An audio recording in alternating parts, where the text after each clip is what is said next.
काय उत्तर देशील तू तिच्या आई बाबांना? काय केलं होतं बरं? काय केलं होतं ते? हा, रात्रभर तिला गाणं म्हणायला लावलं होतं.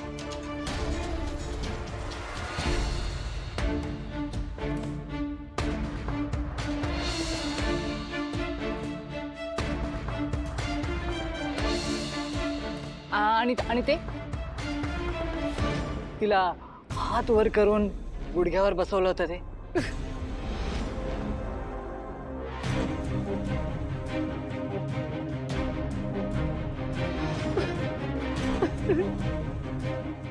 आणि ते झुरळ विसरलात काय तुम्ही?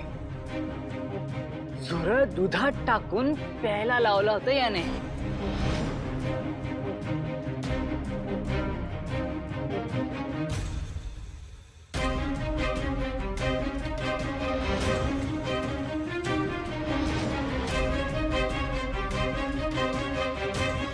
हे सगळं ना ती जाऊन तिच्या आई बाबांना सांगणार आहे.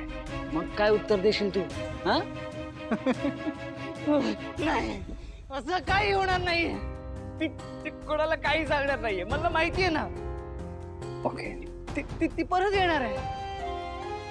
तिचं या घरावर माझ्यावर खूप प्रेम आहे. तुम्हाला माहितीये, जेव्हा ती घरात असते ना, या सोफ्याला स्वच्छपणे पुसत असते.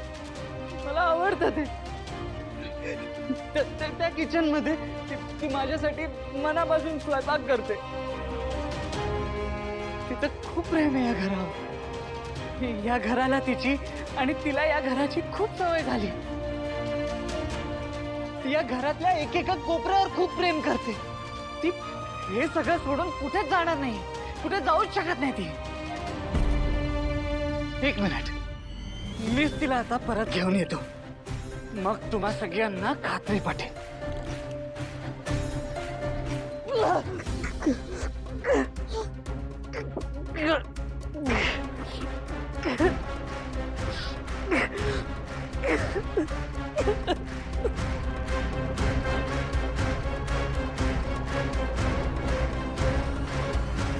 अरे, या त्याच साड्या आहेत ना जयंत, ज्या तू आवडीने जान्हवीसाठी घेतल्या होत्यास? हो का?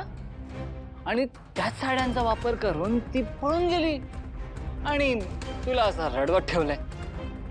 अरे बापरे, काय अवस्था झाली रे तुझी, बघ जरा. कुठे गेला तू जयंत? जो म्हणायचा की जान्हवी माझ्या शब्दाबाहेर नाहीये.